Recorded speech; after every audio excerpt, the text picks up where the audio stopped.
And we're here. Hello. Uh-oh. We And lose yeah, Elton. I think she's frozen. Oh She is no. frozen. She is lost in space. Oh no. What is going Well, Well, welcome everybody. yes, welcome. Oh my goodness, she is truly frozen. Yep. Okay, so you have tuned into Authors Up, a forum for authors about authors. A forum, yes, from authors. Okay. Obviously, I don't normally do the intros, so I may Wow. fumble through it, but we're happy to have you. So, and she's gone. So she'll be back in a minute. She'll be back, yeah. Um, Victoria, I'm you want to take laughing. it from there since I already fumbled the opening? That's okay. That's okay. This is Authors Up. There's usually Yep. 3 of us, but right now there's 2. This is the show we say you never know what happens each week, right? That's true. Yeah, who could have seen that one? Well, welcome. Hi, Nakayeta. I can't. Yeah, she's here. Good evening, Nakayeta. Thank you for joining us tonight. And she's back.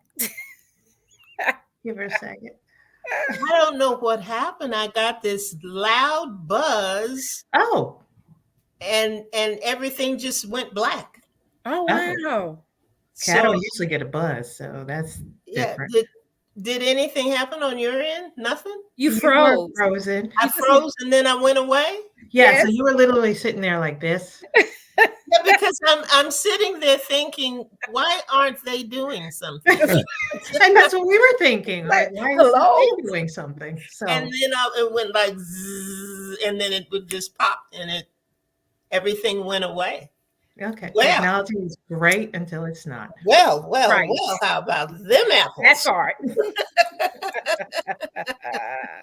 Well, good evening, ladies. Did you all greet everybody? Did you say hello to our listeners and our viewers? Did you do any of that? We started to, and I did say hello to Nakayeta. That's as far Yes, as we and got. And then you came back. you do it so eloquently too that we kind of fumbled a little bit, but we're all here now. It had nothing to do with eloquence. You all just didn't know why the screen went black. That's all. That is true. That is true. Well, we always say week after week after week, you never know what's going to happen on Authors Up. And we were true to our word tonight because I think all 3 of us got fooled a little bit. And it happened just as the opening ended. We were like, what? Yeah. And I've got this thing up here now in the corner, this message that says, Chrome didn't shut down correctly. Restore page with a question mark. And I don't think I'm going to touch it. Don't do that.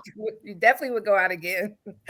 So I say good evening to you, Ruth, and good evening to you, Victoria. Good evening to those of you who are joining us here on Authors Up tonight. Thank you, Nakayeta, for being with us. And Linda, thank you for coming in as well. This is a special, and when I say a special night for us, other than the buzz and the disappearance and all those other things, this is a great, great night for us. We have a wonderful book that we are going to be talking about, and a wonderful co-author of that book that we are going to be talking to. But before we get started with all of that, we're going to do what we usually do on Sunday nights, and that is to talk about our week in review. But first, you ladies want to say hello to everybody. Of course, of course. Hi, everybody. Thank Hello. you for tuning in. Hello, everyone. Again. Well, let's see. Let's see. Ruth, you've been away the longest. So we know Victoria is in a different space, in a different place this evening. But Ruth, you've been doing some mighty, mighty, mighty fine traveling. I know, right? Yes, Lots going I on. have. So we're going to let you start with the weekly review tonight and tell us where you've been, what you've been up to, and what's going on in the world of Griffin. Okay, so I've been gone for so long. I don't remember what I've talked about in the past. Okay. I went to England with my husband and my daughter, and that was just amazing. Oh, Being able to go to these historical sites that I've wanted to go to since I was a kid. oh, how nice. Just, I mean, we went to the Tower of London, which is actually 22 towers. The oldest one is almost 1,000 years old. And my daughter, we were running out of time at that point. My daughter's like, "Oh, you don't have to see everything." I'm like, "No, I just want to touch the walls that have been there for 1,000 years." So it Wow. was just amazing. And just seeing their culture and their food. I promise you, you would just have to go over there just to eat their food because Oh, it is different on another level. I mean, every restaurant we went to, and we were there for 5 days, their first question was how many, and second question was, does anyone have any food allergies? oh, And wow. yes, Right, right, right, they right. take it seriously. Wow. Oh, wow. Yeah. So, and they have options. That was the thing. They have options. Here, you're kind of stuck with whatever they have, but they're like, "Oh, we can make that gluten free for you." I'm like, "Oh my god, I want to Oh, live how here." So, nice. yes. So it was just an amazing trip, and then I came back for a few days, and then I went down to Florida right after the hurricane. Oh, So, wow. yeah, I was going for my daughter's best friend's baby shower Okay. to support her because she kind of adopted me as her another mom. So I was Yeah. like, cool, I will be there. And you don't realize how quick, because my daughter was like, well, I can't get gas. So just Uber. And then it was, you know, the venue. We couldn't get the venue, couldn't get the food, all of Oh, that. And I mean, it was still nice. It was her family came over. It was lovely. But then that's when you start realizing you're how like, bad I'm it too was. old for this. Oh, Too old for the loud music and the smoking, and I'm like, oh my god. oh. So it was still a lovely time, and I'm glad I went. It's just that's when you start realizing your age. And yes, so I have been traveling. I think I'm pretty good for a few months, but Good. Didn't you but have one other thing happen? yeah, my daughter. Did I share this one? I'm gonna be a grandmother. No, you didn't share it on the air, I don't Okay, I think. didn't share. I'm gonna be a grandma. Ah, Next year, end of March, because technology again is awesome. They already know that they're going to have a daughter, all and right. they You're gonna chose the have a name. grandbaby girl. Yeah, her name's going to be Mercy Maria. Little So she Mercy. was, yes. So her middle name is she's going to be named after her great grandmother on her dad's side. Oh wow. Yeah, Sweet. yeah. I'm That's excited. nice. Mercy Maria. That's Yeah. nice. Our little Eminem. Oh, I'll have to tell her that. Yes. Yes, that's what I'm gonna call it Eminem. Uh-huh. Oh, I love that. I love that. I'll have to remember that. But Oh, yeah, so I was gone, but I came back with a bevy of reviews, weekend reviews. So oh, good, that's all good. I have for now. I think that's enough. Yeah, that is enough to baby. Then we have a new baby to Yeah, look at I know. very soon. I yeah. know. That's exciting. I know it's going to be a beautiful Oh little. yeah, no, and I told I didn't tell my daughter this until recently, but the first time she showed me a picture of her then boyfriend, my first thought was, I'm gonna have so beautiful grandchildren if they stay together. Oh, And when they got married, I was like, oh, I'm gonna have beautiful grandchildren. And now I get to find out in like 5 months. yes. So, And she is beautiful. I'm sure she oh, already is. She's oh, I have no gorgeous. doubt. I have no doubt. Oh, So yeah. Oh, yeah. I will definitely have pictures. All Oh, right. good. Good. Lots going on. Lots going on Yep. for you. All Well, right. let's see. For me, it was the end of the trials and tribulations of construction, reconstruction, Oh and yeah. How did all that go? that stuff. Um, the short version is it's done. Okay. We'll Okay. just stay there Okay. Okay. because the long version is a nightmare. Oh, but Oh, your air conditioner is fixed. No, we don't have that yet. We had Okay. too many things pop up in between that. Okay. okay. With when the water leaked in the house, that from Yeah. that. Mhm. Okay. Okay. So we've had the bathroom redone, so that took care of the water coming down through the light fixtures and all of that. Oh, ooh. And Ooh. so we got that done, and I had to have uh, the basement redone, not completely redone, but had a system put in to eliminate the flooding every time it rains. Okay. So I had that taken care of. That work went on Friday, and it was so funny because I was sitting here and I'm listening to my house praying, God, just don't let it fall in because of all of the drilling and everything that Oh my they're doing. gosh. But I got up and I went to go upstairs and I looked around and they didn't prepare me for what was going to happen with the house. So Oh, now I have a huge cleanup uh, Oh, okay. to do Okay. because I looked and because they were dealing with cement and everything, there is Okay. this White, film that white over, film there. over Yeah. the whole house, over everything in the house. So I'll have a lot to do this coming week because I'll be Okay. trying to remove the film from everything. Whew. It's Life done. be life, huh? Just by the end of the day, because they finished around 6 o'clock, and by the end of the day, I just wanted to say, "Go home, just please." Just Don't do another John Brown thing up in here. don't, don't hit another nail. Don't pull down another wall. Don't. You're very nice No. people, but goodbye. Just good. leave me. Leave as my daughter used to. Leave me alone. Just leave me alone now. So, but that's all done, and I'm grateful. I'm really grateful because many of my friends and many of the people that I know that have been hit by the two hurricanes and Mhm. Right. have much greater problems uh, Yes. than I do. Right. But it's I'm still grateful. inconvenient. I'm It's grateful still that yeah. it's all over. It's all over. So Right, right. that's that, Miss Victoria. Well, as Sam in the comments said, no bookshelf today. No, sir.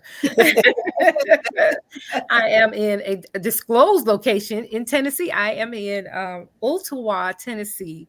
I'm at my sister and brother-in-law's house in Tennessee, and I decided to show those beautiful flowers behind me. I'm sitting in their kitchen, and everybody's in that side of the house being quiet while I'm on the broadcast. But I came to visit my sister and brother-in-law, and my mom has came down Wednesday night. I came Tuesday and she came Wednesday, and we celebrated her 91st birthday on Thursday. And those Woo! are Wow. the flowers that one of my cousins gave to her. So I'm just happy to be here with my family. We've Even though I've worked still, but I've got a chance to spend with my family, my mom and my sister, of course, my brother love. And we've just been having a good time. Hi, Sissy, how you doing? We've been having a wonderful, wonderful time, and you just can't. I don't even have words, I've been sitting here sometime looking in space, and my sister goes, "You okay? You look sad." And I'm not sad. I'm just overwhelmed a little, just taking it all in. Very glad to be spending time with my mom, and Mhm. it's just so precious, and this time is so precious. The week is gonna go by so fast, and Mhm. but so I'm just basking in all of that. And so I'm happy. I'm really happy tonight just to be here with them and just share a little bit of the flowers. Beautiful. So that's it. That's how my week is. And next week I'll have more to talk about from the whole trip. But tonight I'm just grateful. Awesome. Awesome. All right. And then that is my cue to go into our guest for the week. And just so you guys know who are looking tonight and listening, we pre recorded the show with our guest a few weeks ago to show tonight because he couldn't be here on our regular night. And his name is Bob Burg. Bob Burg is co author with John David Mann of the international best selling business parable, The Go Giver. And Andrea is showing it right now. The Go Trying Giver. my best. As you see it, and this book has sold well over 1 million copies and has been translated into 30 different languages.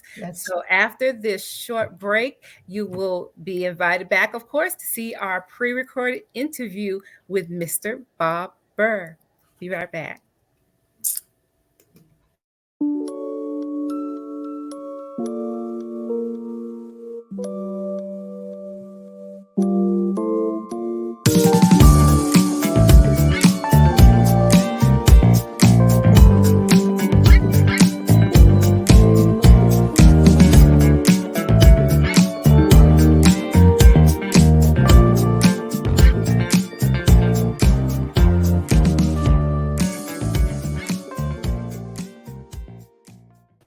All right, and we are back. And Bob, thank you so much for joining us on our show. It is an honor to have you on. Yes, it is. Welcome. The honor is absolutely mine. Thank you so much for having me. Of course, of course. So usually we start with tell us about your book, and I am going to go there. I am going to ask that, but you are the author of the co-author of The Go Giver, which has been called the most important parable about business and life of our times. It is a bestseller, selling millions of copies, and a global phenomenon. It is not just a book, but a movement. I don't think your book needs an introduction more than that, but we're not going to assume that everyone who listens to our show knows about this little gem. So tell us about your book.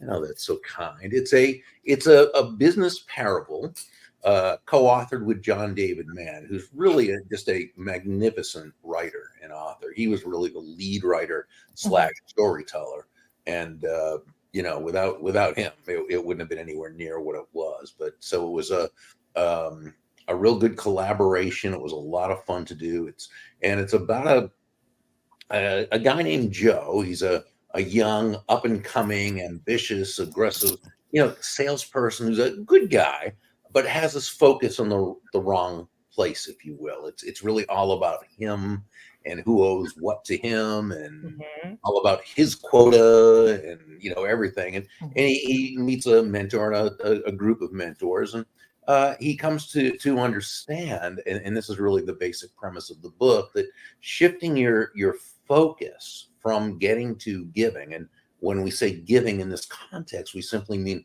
constantly and consistently providing immense value to others. That doing so is not only a more fulfilling way of conducting business, it's really the most financially profitable way as well. And not necessarily just for any kind of way out there woo-woo magical mystical reasons. It's more logical than that.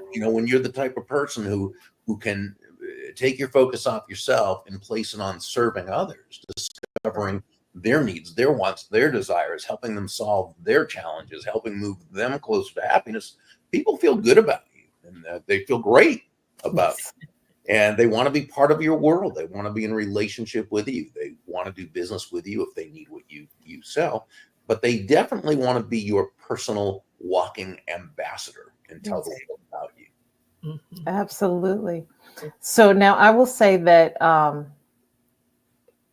I first heard about this book from our pastor. This is one of his books that it is a must read. And he, made sure that everyone who heard him knew that they had to go read that book. So, it comes very well, very highly recommended to us. What I was curious. So you have been in the business world for a long time. You have how much of this book was inspired either by your background, your upbringing, or was it born out of observation? Where did it come from?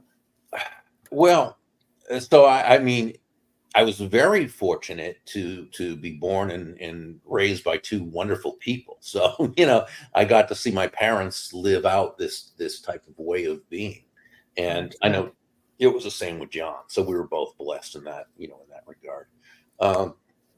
As you get older and get into business, you see people doing things certain ways, and some are congruent with what you know and what you believe, and other things aren't, and you see different results, and sometimes the results surprise you and sometimes they don't, but you begin to see patterns after a while, and if you observe closely enough, and to me what I saw was the people who were financially successful, not just for a little bit, but who were sustainably successful, and also were happy and had great relationships and families, and people who were, they just all around seemed to have it together. They were people who were giving people. They were people who were always looking for ways that they could provide value to the world around them, that they could make the world a better place. Now, most people do that through our business, because we spend so much time in our businesses. That doesn't mean we can't add to the world through other means, whether charities or other, but basically it's through work. And I'd noticed the people who were really committed to what they did, because they felt it was making a difference, to those they served. These were the people who are successful. These are, to me, people I would call go-givers. So it was good to, try my best to emulate them as best I could. And John, who was a great entrepreneur in his day, once he became a writer, he got to interview some of the most successful people in the world. As a speaker for 30 years, I've had the opportunity to appear on stage with a lot of the most successful people. And both John and I always ask questions of people. And we'd ask, what's your advice? What made you successful? What accounted for the? We also both are avid readers and are always looking to. So when we got together on this and said, okay, where do we want to go with this? And we basically asked the question. So what is it? What are those principles that successful people, and again, we like to say sustainably successful people, have utilized, some consciously, others unconsciously, just very intuitively, right? But that they all that had to happen for them to be as successful as they are. And that's sort of how we ended up writing and coming up with the 5 laws of stratospheric success, 5 principles. Nothing about them is new. And when the book first came out and we were interviewed, people would say, so this book, which is everybody's reading now, and what's new about it? What information have you guys provided that's anything new and different? And we'd say, nothing. It's and so, but we maybe took and put in a story form and put names to different, but it's all been there. Nothing's new under the sun. We know that. Right. Principles work, and that's why they're principles, not just. No, and I think that is key right there, because oftentimes, and I give I usually use the example of Cinderella. That story's been told for almost 2,000 years now, right? But it's not the story itself; it's how you tell it. So we're storytellers because there is an audience for every one of us. Right. And it is how we tell the story that will affect them. So that is such a wonderful point.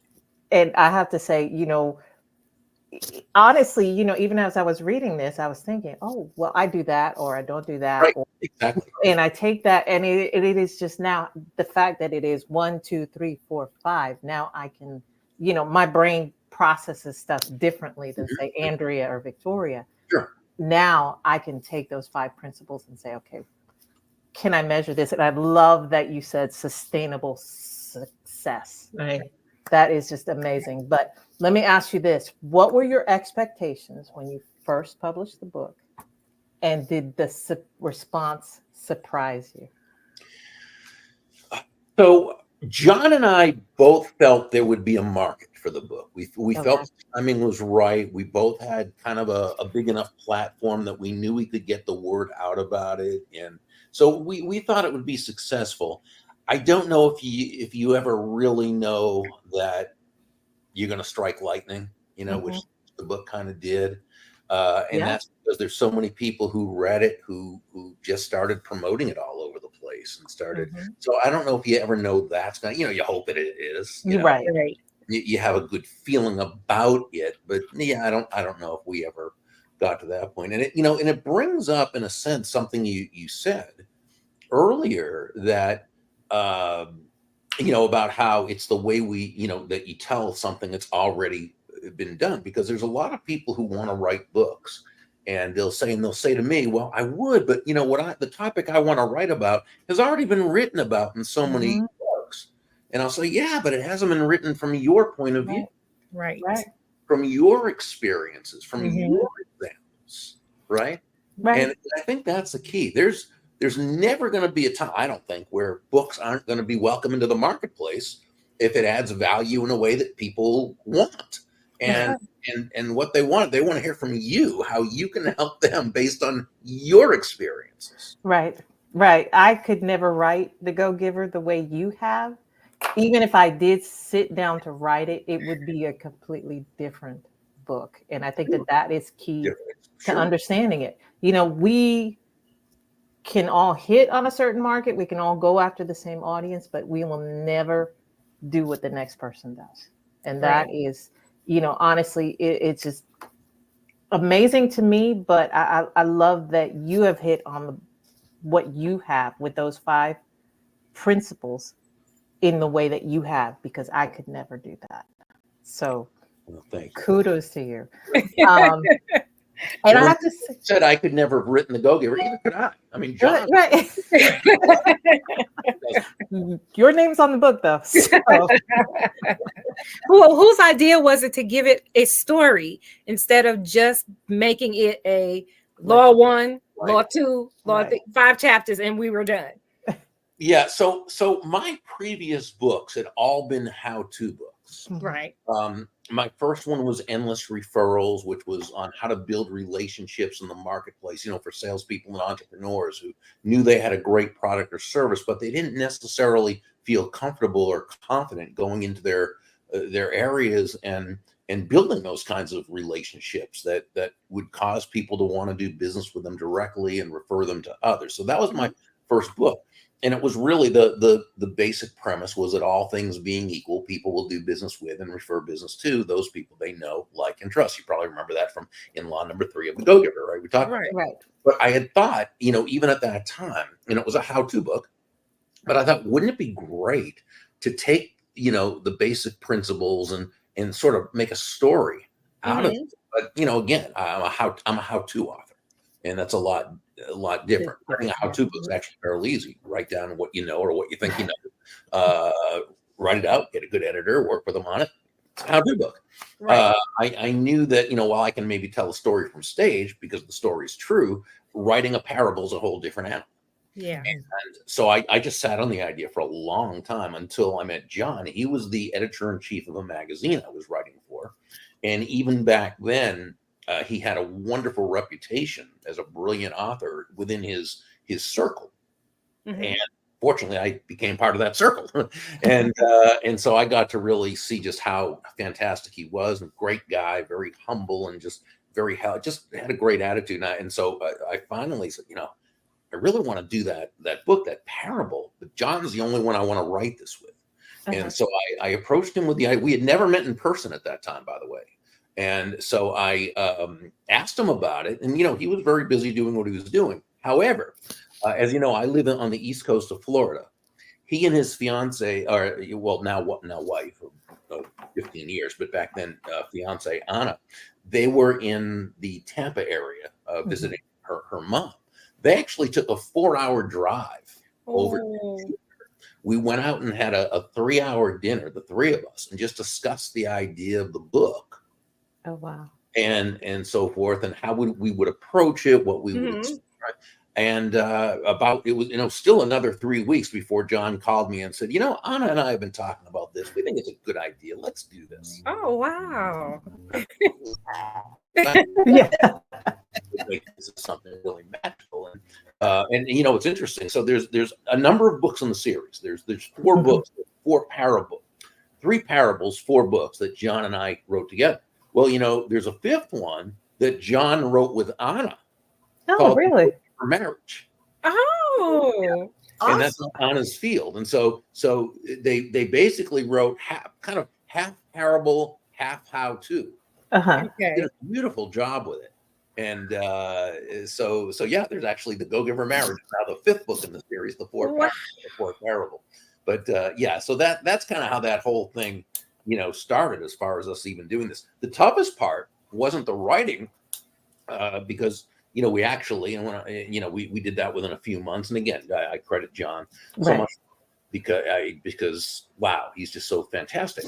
But it took a year and 24 rejections by New York publishing houses. What? And the 25th one said yes. What the what? Yeah, that. I'm sure those 24 are kicking themselves now. They so. should be. Oh, my absolutely goodness. love the story. Oh, But my goodness. it's really, when you think about it, it's part of life, and there's a good lesson there too. That not everyone, first of all, is going to really get what you're doing. Others, it's just not a match. There's some of them just didn't want to do a parable. Some thought, well, yeah, there's been so many parables. It's a good idea, but not something we want to take a chance with. Others didn't really like the story itself. Others had construction. Yeah. So, what we did, what John and I did is we just, we've both been in sales, so we're both used to a lot of no's. Yeah. Okay? And we just said, okay, so let's take every no. And our agent, Margaret, she's amazing. So she would get feedback from all of them and share it with us. Mm-hmm. And so, John and I just said, let's take all the feedback. We know that, some of it isn't going to really apply to the ones who just didn't want to do a parable. Well, that's kind of, they just wanted to do a parable. But ones who had certain critique, let's say, let's look at it and let's also put it out to our brain trust of people that we, and see what they say too. So we made a few changes, but what the biggest thing of all was, at about the 19th or 20th rejection, one of them told Margaret, our agent, they said, we just don't think, that their platform is big enough. Now, you all know when a publisher says platform, they mean how many people already are going to buy the book just because it's you. Right.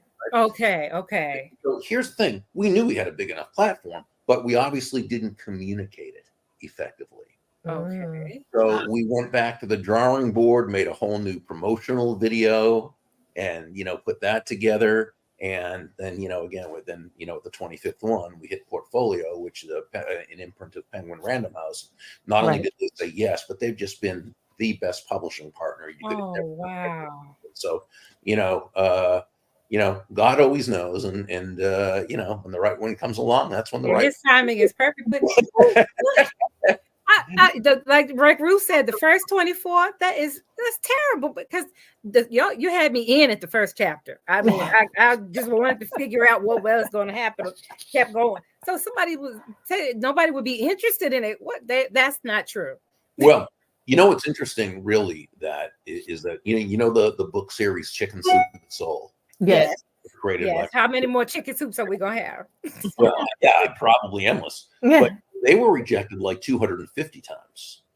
And and their books have sold over half a billion copies. Yeah. So I can imagine within those 250 publishers, there are some that were kicking themselves. They make our sales look minuscule, but but again, that's life. That's how it is. And yes, I had a woman email me to say that that her book has been turned down now by 3 publishers, and obviously nobody wants to hear what she has to say. And I was able to write her back and just say, that's not so. That's 3 people. Right. People. It took us 24 times. It took Mark and Jack 250 times. 3 people, 3 no's are not the end of it. That's You it. have a lot more no's to go before Thank you. you. I say thank you for sharing that story because you know, we like to say here at Authors Up that only the author could tell a story like nobody else can, and that's certainly true with that story right there because we would have never known that, and I'm totally shocked. But thank you for sharing. I'm sorry, Ruth. Go ahead. Wow. No, yep.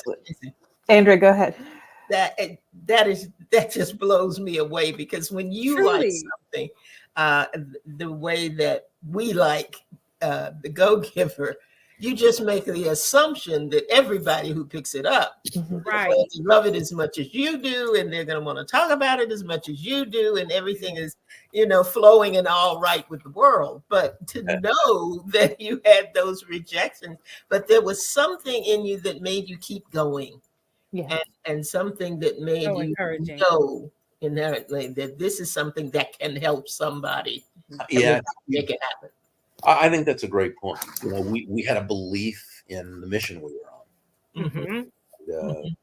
There's a book. It was in fact, this was self-published, and it came out about a year or two after John's and my book came out, and it's authored by a couple of friends of mine. Andrea Waltz and Richard Fenton. It's called "Go for No." It's a parable, and their subtitle is "Yes is the destination, no is how you get there." Oh wow! They reframe totally. Yeah. Word no. But again, that doesn't mean it's fun to be told no. Right. It just means it's part of the process. Right. Mm-hmm. I want to ask you this too, because I know you said in the book that you weren't looking for laws, you weren't looking for it to be the how-to book with 5 laws all laid out neatly. It just that it turned out to be that. That's the way that the book ended up being. But as you speak to different organizations and you have the opportunity to hear from your readers on different levels and different ages and all of that, is there a particular law that stands out to them as for them to be able to say this is the one? It's that law number 3, that's the one. Or do you find that there is one that tends to touch people or turn people or just kind of nails it for them? I think if there's one law that's the most difficult for people, it's and this is overwhelmingly so, it's law number 5, the law of receptivity. I can't tell you how often John and I have received emails from people, or I've seen people at talks or whatever who've come up to me and said, "Oh man, 1 through 4, got it, nailed it, not an issue, not a problem." But that law of receptivity, wow, that was the toughest one of all. When you think about it, because in our world, in our society, there are so many negative messages, really anti-prosperity messages that come at us all the time from everywhere. Whether it's upbringing, environment, schooling, news media, television shows, movies, they're just all over the place. And so it's very easy to see how that anti-prosperity can get into one's unconscious, right? Right. And that's tough because you're not, by the very nature of it being unconscious, you are not conscious of it being an issue, right? And so that's how, and that's so what one thing I suggest to people is, and so while John and I touched on it in the in the law of receptivity and in the chapter. Obviously, we didn't go real deep in it. It's a parable. You can only go so deep. But I recommend people make an active study of prosperity. And there are so many good teachers out there who write and do videos and speak in the whole thing. People from like Randy Gage and Ellen Rogan from Chicago, and Lisa Peterson.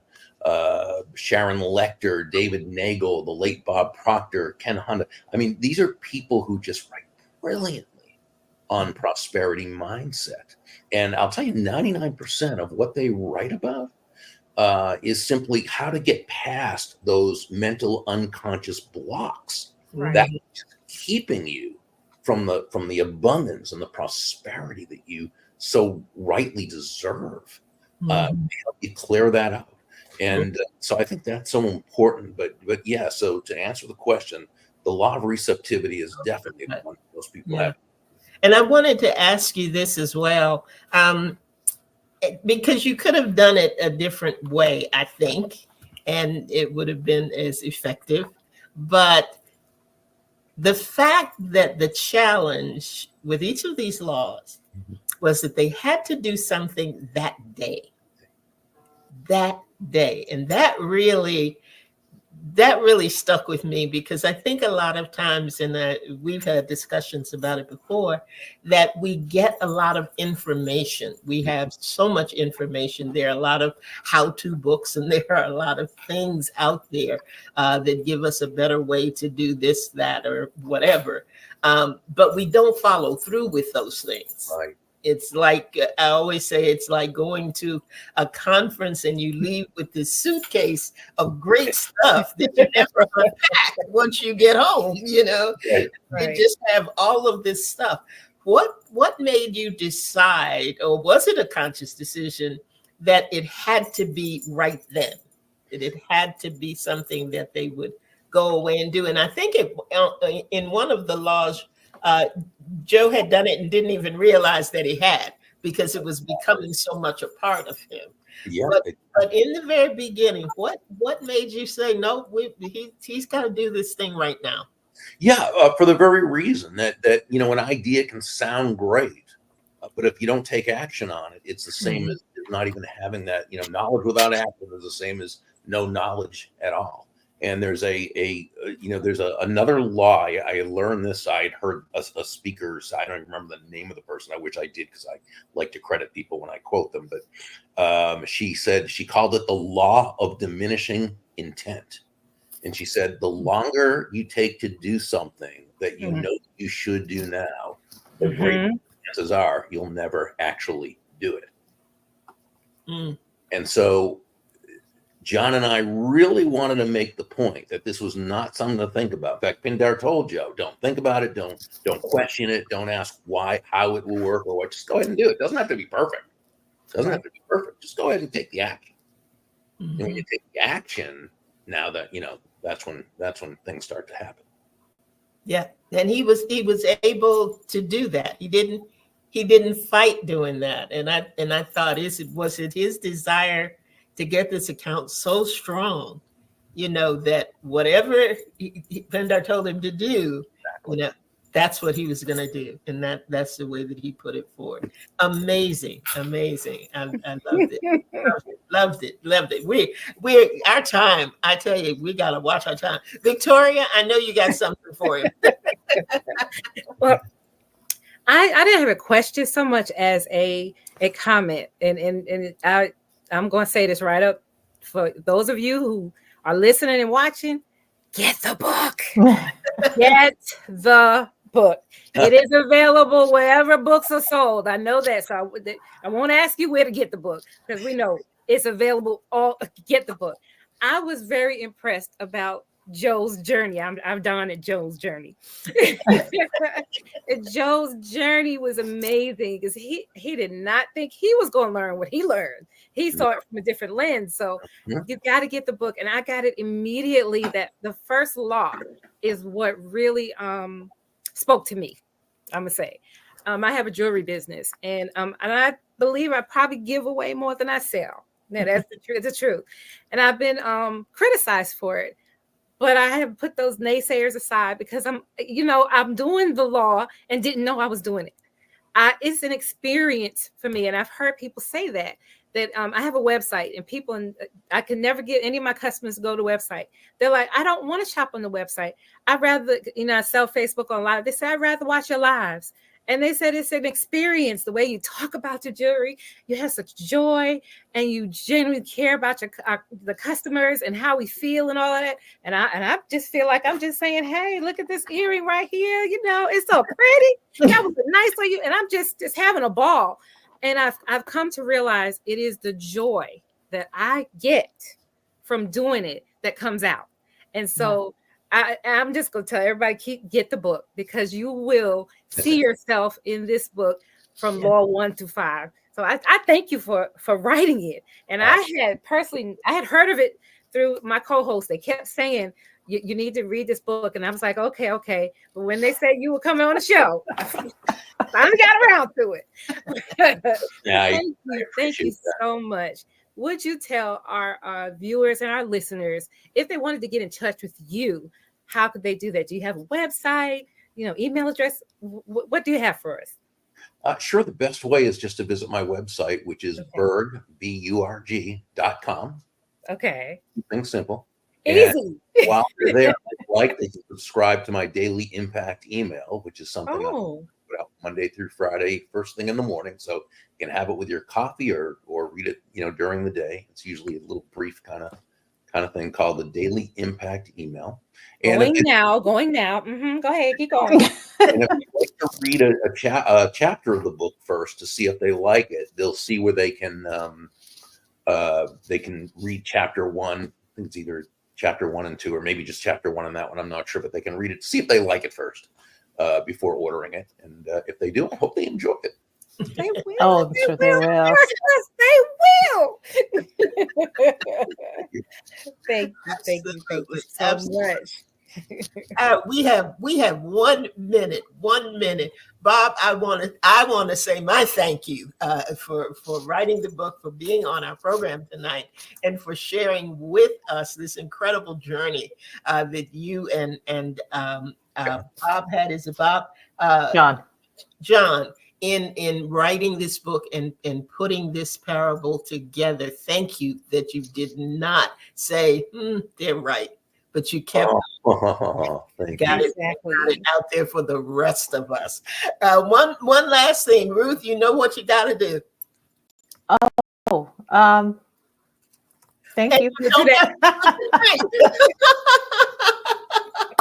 No, Bob, thank you so much for coming on our show.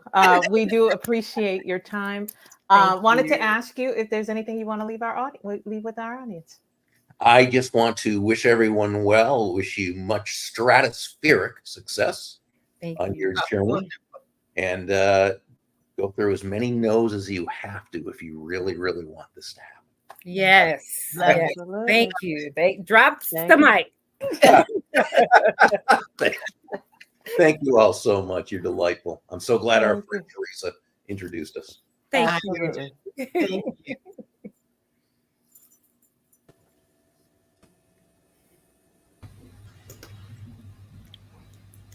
Well, I tell you what, that was that is an interview that I will keep on file for myself for a long time. To go back and review, to go back and look at, and to go back and just be reminded to keep going. If there's something that you believe in, that, whether it is a writing, whether it is a project, whatever it happens to be, go through the no's. Just go through the no's until you get to that yes. That was, I so enjoyed that. I so enjoyed him being with us and sharing his book, and as a co-author of a powerful little book, because it's not a volume of of many pages, but I tell you, there is power in the Go-Giver, and I thank him so much for being with us and recording that interview. Now, Ruth, there was something that I was trying to get you to do that day. I like what she did, though. She flipped it back to Bob. Look, if you could read my brain, if you could see the thoughts that were going through my head in that moment, going, how do I do this? It was very inspiring to know that that book has sold over 1 million copies. Millions. 30 languages. Millions of copies. Mhm. Millions, not just over 1 million, but No, millions. yeah. Oh Yep. my I'll gosh. have to say, I usually don't like listening to myself on video, but going back, hearing the interview, I was like, oh, that was good. That was good. That was good. Worth ignoring my own voice to hear that. Yes, So, yes. It was a really good interview. Oh my yeah. God. I was just blown away. Now I'm even more blown away by millions of copies. Millions of copies. Yeah. Oh, and I just sold 5 of mine. Yeah, that's a start. No, no, yeah, that's good though. All right, though. But All right. we're already at overtime, but it Yes. was definitely worth it, and I will do my part, which is to say, we are on social media. You can find us on Instagram, Facebook, and YouTube. Just search for Authors Up Show. We will have a replay of the show on Saturday night here on Facebook. But if you are not a Facebook fan, you can always go to YouTube or your favorite podcast platform. The show will be uploaded midweek. You can take us with you wherever you go. And please follow, like, subscribe, share it with your friends. Tell them to come back. All right. This is one time. Well, I'm always happy that we get the opportunity to replay, but I really want those of you who have listened tonight and have tuned in with us, share this with someone. I'm telling you, it's an easy read. It's a powerful Mhm. read. Yes. It is Get the also book. a life changing read.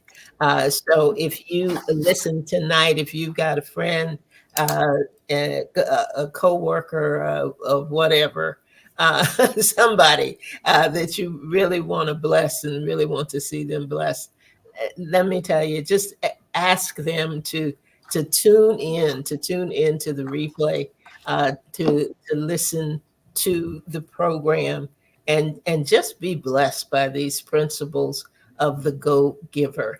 And Yes. you'll be glad that you did, and so will they. You know how people print things and say, "You'll thank me later. You'll Right. thank us later. You'll thank us later." So that is it for us for tonight. Thank you so much for joining us, Sam. Thank you for being here, and Nikayetta and Linda and Laurie and whoever else is out there in the background. We appreciate you. We can't do it without you, and we are glad that you were able to share this time with us. We'll be here next week. I do believe we'll be here next week at 7 p.m. Got Yes. something special for you. We always do. And we are so glad that you spend this time with us. If you haven't been doing it, put us on your calendar, put us in your watch, put us wherever you put things that you need to remember. Because this is an important one. So come back, join us. Don't forget at 7 p.m. this coming Saturday, you will be able to catch the replay of Bob Burg and the Go Giver. And on Sunday, we'll be right back here again at 7 p.m. Make this your favorite place to be. It certainly is ours. And we enjoy having you with us. We thank you, thank you, thank you for tonight. And that's it. That's all. And we are out. God bless you and have a great week. Good night, Brian's girls. Good night. Good night.